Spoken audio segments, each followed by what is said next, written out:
Ayesha, a woman of substance, sharp, intelligent, and wise.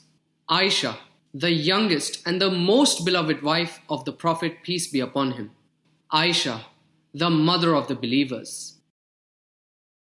She taught the flag bearers of Islam, gave religious rulings as well as religious advice. Az-Zubair said about Ayesha, I never saw anyone more knowledgeable of the Quran, Islamic law, poetry, Arab history, and lineages than Ayesha radiallahu anha. Such was her status and honor in the Muslim world. But she was married when she was just 9 years old. How can a person be married at 9? Was Ayesha really married at the age of 9? Or was it 12, 18, or 22? Obviously, they didn't have marriage certificates in those days. So how do we know? A thorough research on this topic from the most authentic canonical books of Hadith makes it evident that Ayesha herself reported that her husband, Prophet Muhammad, peace be upon him, consummated his marriage with her at the age of 9 years. That's still too young. It's vulgar, it's unethical, and immoral. How can a prophet of God marry someone that young? What we first have to understand and realize is that this question is emanating from a particular mind, coming from a particular culture, a particular time, and a particular place. The worst enemies of the Prophet, peace be upon him, who smeared him with everything imaginable. They called him a madman, a magician, a soothsayer, an impostor, and so much more. But they couldn't think of his marriage with Ayesha as a flaw. Why? It is because cultures and practices vary from place to place and from time to time. This was their tradition, and it was not an anomaly to marry someone that young. Not just in Arabia, but all over the world. The reality is that 1,000 years ago, people were marrying at younger ages. Let's have a look at the historical data that we have. Roman law required brides to be at least 12 years old. Saint Augustine married a 10-year-old girl. King Richard II in 1396 married a 7-year-old. Further up in time, in 1791, the Napoleonic Code set the age of consent at 11.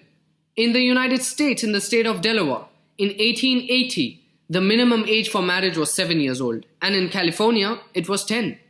Before 1929, the Church of England could marry off 12-year-old girls in Britain, and this is not even 1400 years ago. It was the practice of the Arabs to marry off their daughters at a young age.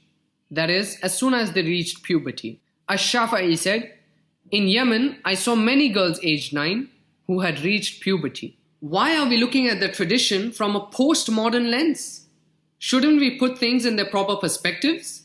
The reality is that 1,000 years ago, people matured faster, both physically and emotionally. A 9-year-old of today is not the same as a 9-year-old 1400 years ago. Some 500 years ago, Muhammad al-Fatih, at age 21, conquered Constantinople, whereas the 21-year-olds in our time are busy playing video games. Rather, it is unethical and immoral to demonize a certain culture from a certain time period just because it does not fit with our postmodern understanding. The marriage of Ayesha and Prophet Muhammad, peace be upon him, was infused with compassion and untold moments of romance. He loved her immensely and never shied away from declaring it publicly. He would drink from the side of the glass her lips had touched. He would eat from the same spot she ate from. If she was a victim of a gruesome act for 9 years, wouldn't she be dysfunctional, disoriented, and mentally scarred? Would she have been able to narrate the volumes of Hadith that she did? Would she have been able to teach the scores of students under her?